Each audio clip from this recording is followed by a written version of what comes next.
Well, welcome everyone to the Resilient Leadership Podcast, where everything we talk about is aimed at helping you lead with a greater sense of calm and clarity and conviction, even in anxious times. My name is Irvine Nugent, and as always, I am joined by my esteemed and wonderful collaborator, Bridget Tyre. First of all, I just want to say to everyone, Happy New Year. This is the first episode of 2023. I hope your holiday period was not too stressful and full of time for you to reflect a little bit. And Bridget, how are you doing today? I am doing great. Well, first of all, the sun is shining. And it just, after a period of kind of gray winter days, the sun peeking out, or actually it's not even just peeking out, it's blue skies as I look out my office window. It just gives me a pep in my step. So I am feeling energized and hopeful and very excited to dig into this topic, Irvine. So what are we going to be talking about?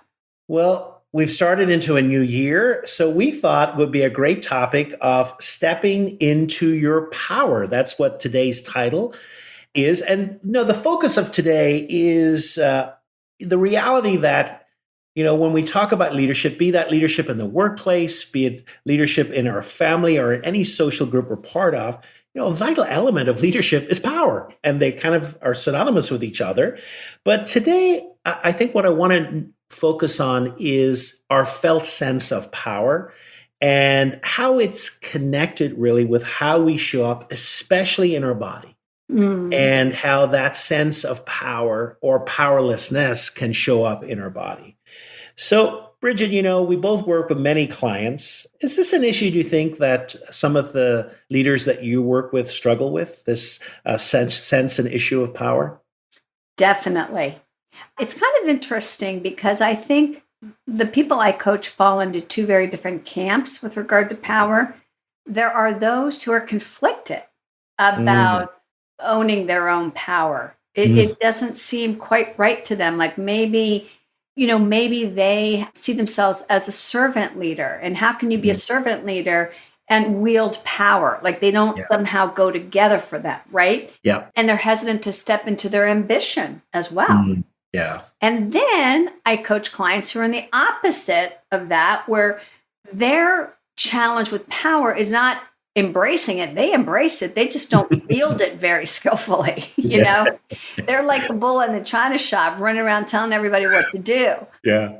And so I think either way, to our listeners, wherever you fall on that spectrum, figuring out how to embrace your power and wield it well is so, so important. And I want to just say, maybe one other thing, Irvine, I don't know if you're going to agree with this, but my observation is that women tend, now this is a tendency, women tend to be in the former category of having more conflict around embracing their power, whereas men, maybe just because they've been at it longer historically, right, they tend to struggle less with embracing it. Their learning edge is wielding it skillfully. Yeah, actually, that concurs totally with my clients. I would absolutely agree with that tendency. And I think men almost it's don't question it enough. It's so imbued within them that in many ways they actually have to be invited to think about it, where I don't think that is the case with women. I think women are very clearly always very conscious about that and how it's showing up. Yeah, it's a fascinating topic. And I think one of the questions that hopefully we can shed some light on is how can you embrace and step into your power without making others feel powerless around you? Yes. Right? Because it's not a zero-sum game. Yes. Yeah. So that's interesting to me. All right. So Irvine, maybe there's some neuroscience that can shed a little bit of light on that question. And also just help us to be a better observer of, as you said, our own felt experience of power. Yeah. Well, this is one topic where there actually has been quite a lot of research around how does power or felt power impact the functioning of our brain. There's a lot. So I just wanted to kind of throw just a few snippets, which I find fascinating. One is that those who feel power actually perform significantly better on tests. Their executive function performs better. And those who feel powerless actually perform a lot worse. In other words, those who feel power are really able to engage their cognitive functions at a much higher level. And so when you think about that, they're also saying that those who felt power were more creative, could think in a more creative manner, and more abstract. And these are some of the higher functions we expect of leaders, kind of the visioning and the creative side. And so it's interesting, and I suppose that seems pretty logical. If you feel powerless, you're in a lot of anxiety and you're not functioning at your best and you're not being creative. You're kind of triggered and you're kind of thinking about where do I go next? So that's pretty logical, but it's interesting just to think about that. The other as well is, and this is kind of a word of warning, I think maybe for that second group you described, Bridget, and that is that power can actually disengage your prefrontal cortex. And from a wonderful researcher called Dasher Kellner from UC Berkeley has found that, power can make it harder for people to empathize with other people. And in many ways, it impacts, we've talked in an early episode about the power of mimicking and mirror neurons. And power actually can impact that mirroring and make it less strong in people who felt very strong. It's interesting, that there's a vagus nerve that runs from the top of her spinal cord to her abdomen. And that's shown to promote compassion and gratitude and appreciation. In many ways, people who feel a lot of power, that's deactivated. And so therefore, this whole, we have this common thing that the people, very powerful people at times, they've struggled to get to know them and kind of how they feel, et cetera. Yeah. And there's something going on within the brain that actually that is very true. And so therefore the question is, well, what do we do? I mean, how do you help kind of leaders who feel this sense of power, and how do you help them? Because we know engagement is key and critical. And I think a third piece of research can help us with this, and that is that those who are really taught to shine focus on the needs of others and to improve the social welfare of others or understand others can actually overcome that deficiency. And one of the ways is that to think about where you came from, your own roots, to know that before you had this power as well, you probably had struggle. And so what we find is that leaders who are able to focus in these areas can actually turn on some of that empathy again and lessen some of that impact of feeling powerful. So fascinating research there. And I know I mentioned that researcher, Dasher Kellner, and he talks a really interesting way about power and powerlessness. The language he uses is an approach system. So Bridget, I know you've looked at that as well. Kind of what do you think of that? Yeah. Well, I want to speak to that in a second, but what you just said, what struck me about it is that power is a double-edged sword, right? Yes. To be a truly effective leader, we have to embrace our power because it makes us more creative, and as we're going to talk about, it helps us take risks. Yep. It helps us to lead people to new, territories, right? And if we don't do something to counteract it, it can actually cause us to disconnect from people, right? To lose that sense of empathy. Boy, that is fascinating. Yeah. So the research about this approach system, I think, is interesting, right? So that researcher that you were just talking about, he also writes about how power activates a psychological and a behavioral approach system within us, right? So if we feel powerful, we also feel free, we feel in control, we feel safe, and we're not really attuning to or paying undue attention to threats. Actually, we feel pretty positive and optimistic. Yep. And so therefore, what do?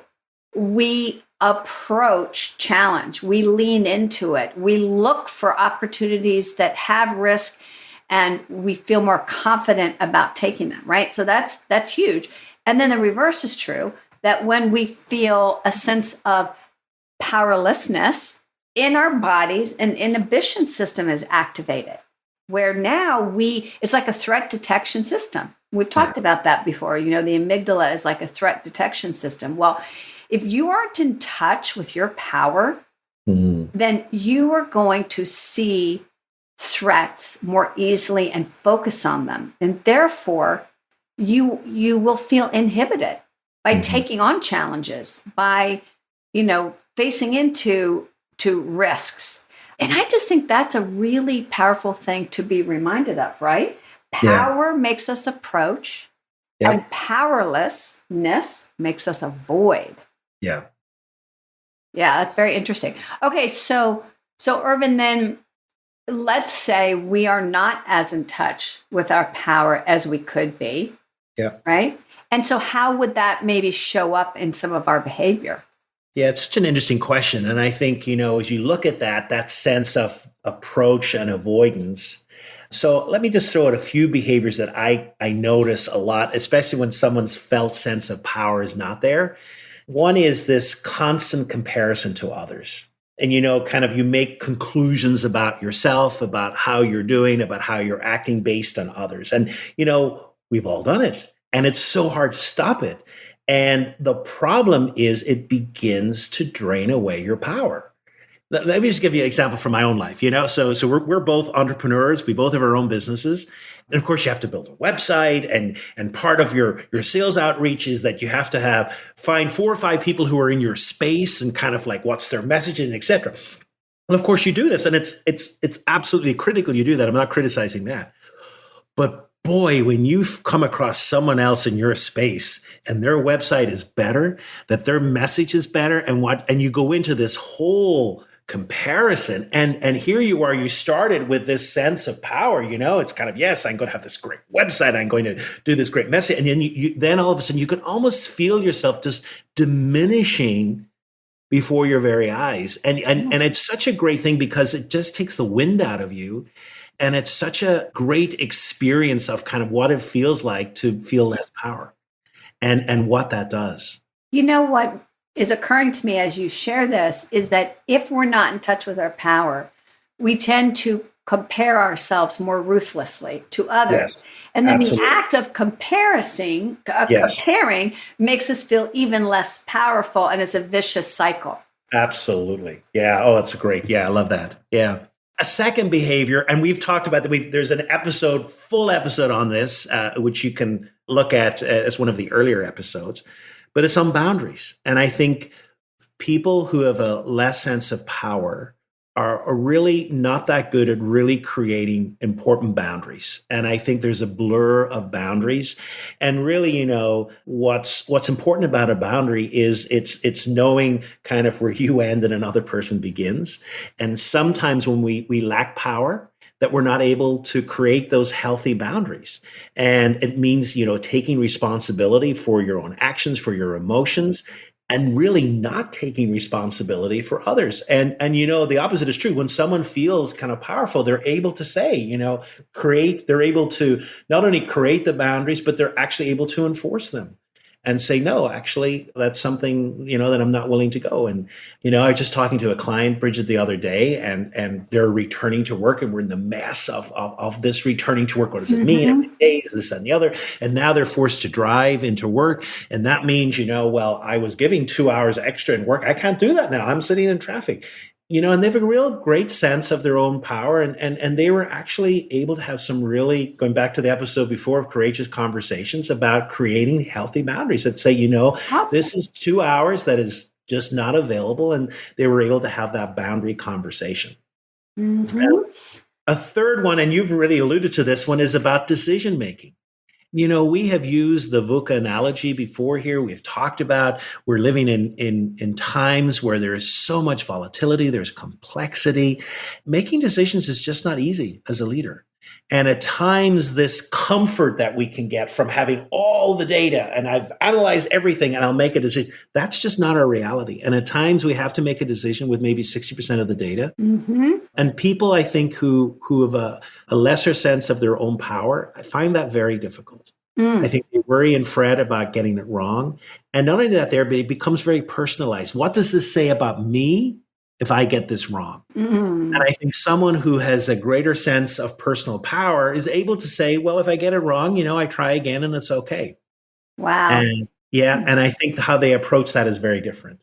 It's like, is there anything that our felt sense of power doesn't impact? Yeah, absolutely. Yes, totally. It really does. So, Bridget, would you add anything else to those three?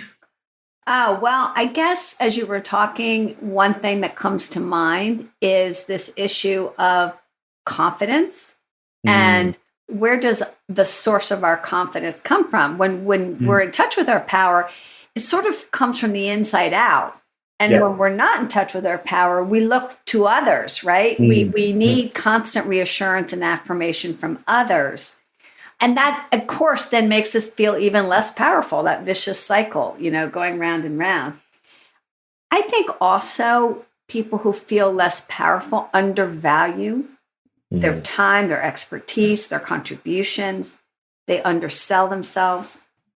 And consequently, they often don't feel confident advocating, for themselves. They just don't have enough confidence and a sincere appreciation for their own value. Mm.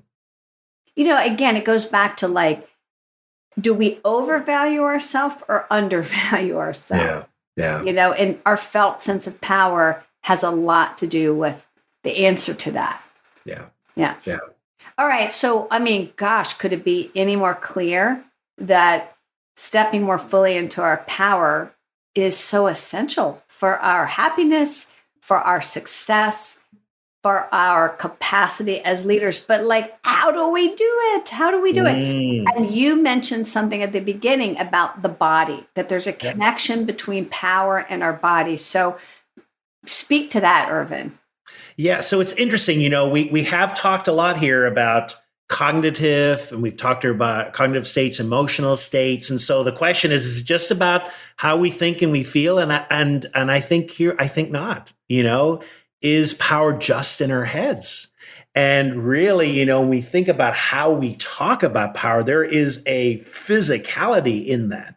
We talk about being a force of nature. We talk about firepower and horsepower and nuclear power and power chords. So there's this sense of a physicality, and we are physical beings. So it is not surprising, therefore, that power shows up in our own physicality.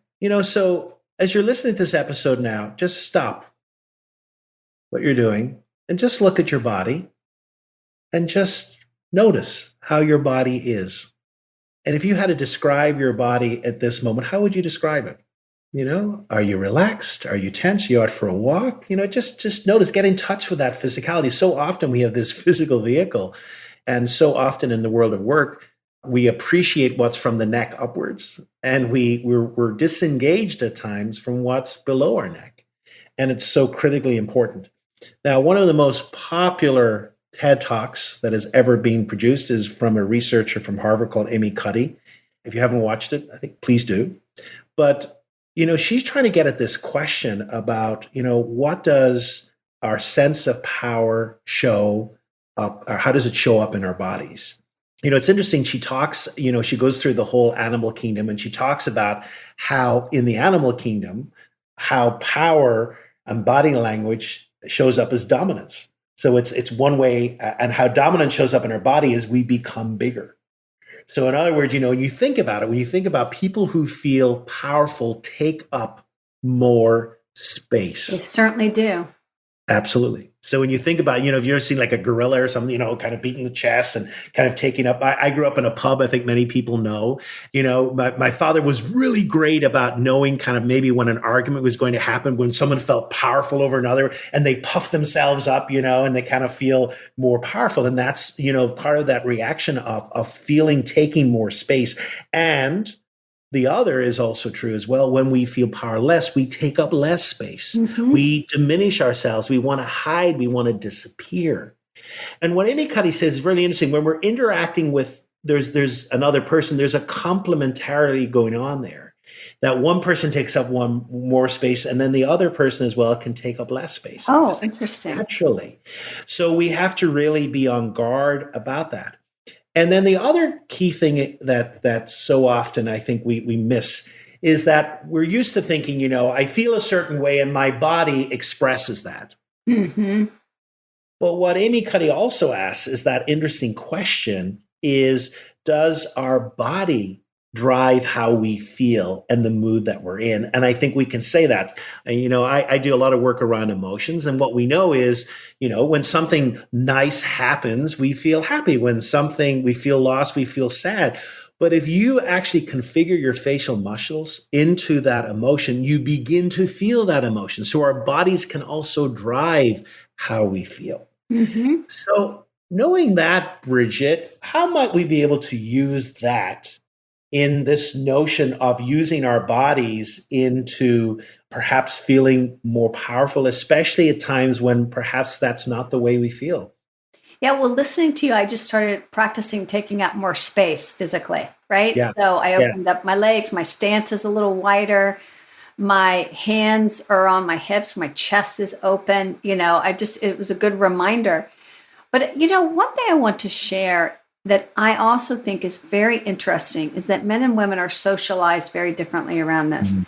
And so, starting at first, if you look at toddlers, boys and girls take up a lot of space. They run Yeah. around, they jump, Yeah. they Yeah. they don't have any problem taking up space. Their parents wish they would take up a little bit less space. But as they get older, apparently around middle school, girls start to close their bodies down and fold in, Mm. and young boys start to do the opposite.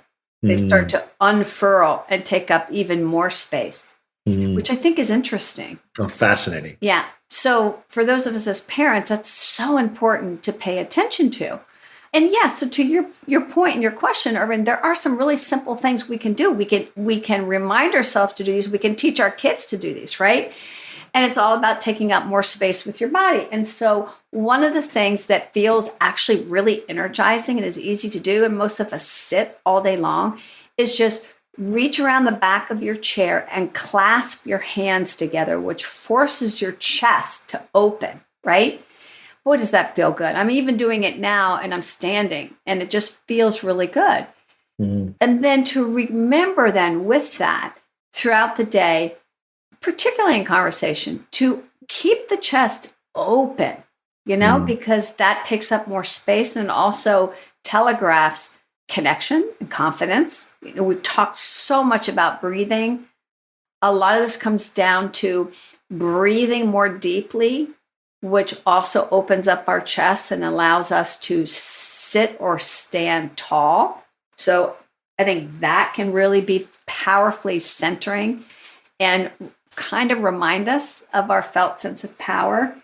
And then I think this is really interesting, not to just take up physical space, but take up temporal space. Mm. What does that mean? It means that when you're talking, if you're really anxious, or if you're watching somebody else talk who's really anxious, you might notice they talk, they get really fast, and blah, blah, blah, blah, blah, and there are no pauses. Mm. Mm-hmm. So pause and allow there to be space. That telegraphs confidence and power, right? Mm. We're taking up temporal space. Would you add anything? I mean, these are all really great, Irvin. Anything? Oh, really great. I think it just one of the things in which I love what you just said about, kind of the stretching of the chest as well, to realize that the voice is, well, so often our sense of power or powerlessness is expressed in our voice. Just hearing someone, we can sense. And I think, for powerful voices, two things are needed. One is a space. We need space for that oxygen, which we're breathing. We need oxygen and we need space for that oxygen to reverberate. And so often if we're closed and we're not breathing fully, then you've got a double whammy and her voice is weaker. So just the expansion of our body and breathing can really help our voice. And just to realize as well, we carry so much tension in our jaw and in our shoulders, just to be, to stretch there. And that can really improve the quality of the voice that we have. Now, this is all great. Nothing we've said is rocket science here, folks. We all know this. Here's the problem. We don't do it. Right. And so I have a client who uses her phone. Now the phone is a blessing and a curse. Here's the curse of the iPhone or any phone, any mobile phone. If you ever notice people when they're reading their phone, they're hunched over it. It's awful. We go into a powerlessness pose when we're on our phone. So, but so kind of if you're reading the phone, kind of extend it in front of you. Kind of Oh, try yeah. and avoid, try and avoid kind of that closing in as you look at your phone. But what she does is she sets a reminder every hour. It's a little kind of a reminder. It's an app, and it's just this buzz, and she just does a check-in on our posture. And I love Mhm. it. It's just kind of Mhm. this little posture check-in that becomes a habit. The other thing as well, a client does. Of course, we're so used to having all these Zoom meetings, or even in person as well. We're around a table, and we just it's exhausting, and it's exhausting for our bodies. So what they try and do is they try and have walking meetings or a standing meeting. Is there a Yeah, way that love we it. could have a quick meeting that's standing? So to change that posture. And she said, I've really noticed, you said there's an energy around it that is very different from a seated meeting. So I Very love that idea. interesting. Yeah. Yeah. The phone, now that has really struck me, Irvin, because you're right. When we're looking at our phones, we are hunched over. And Yep. how many times a day are we looking at our phones? It's as Absolutely. if we're in our Yep. phones. And Yep. I never really thought about how just that shapes our body into a smaller, more closed up posture and space. And then Yeah. how does that affect our sense of felt power? Yeah. Absolutely. Ah, I love it. Yeah, and we do it so often, it brings to mind, I love the fact that my client, there's a little bit of ritual, and it's almost is creating ritual, creating a practice, Hmm. that can kind of give you a greater sense of power. I grew up playing rugby, and it may be a sport that not many people are fully aware of, but if you ever Google or Google the All Blacks, they are the most powerful rugby nation on earth. They're from New Zealand. And they have this amazing Maori tradition. It's a war dance. And so basically, they do this ritual before the opposing team. And of course, they make all these faces, etc. But it's actually a really powerful embracing of your inner power, of kind of calling Mm. forth this power from the earth, that we approach this game with it powerful and then tend to intimidate the others. But it's this ritual. And it got me thinking, that we should have a ritual in our lives as well, that we should have touch points where we are constantly monitoring this body that we carry that Mm. impacts how we show up, that impacts our sense of power, and to really trust our bodies and to trust the message that our body is saying. Mm. That's really so fascinating. Well, we've already shared like some really great, I think, practical tips, but do you, Irvin, have one more sort of practice you might leave listeners with? I want to try this one. This is one that I use with clients and they really enjoy it. So what I do is I invite you to stand up, and if you are comfortable, to close your eyes. I just want you to go into the storehouse of your memories. And one of the things we know about our memory is that memories that have emotional components or personal components are the strongest. So I want you to come upon a memory where you felt in a moment in your life incredibly powerful or proud. Something happened that you're just so proud about. And I want you to go into that memory. What was happening? What are you seeing? What are you smelling? What are some of the colors around that memory? How are you feeling? What were some of the emotions? Just feel that pride, that sense of power over everything that you felt. And just hold that and just hold how it feels.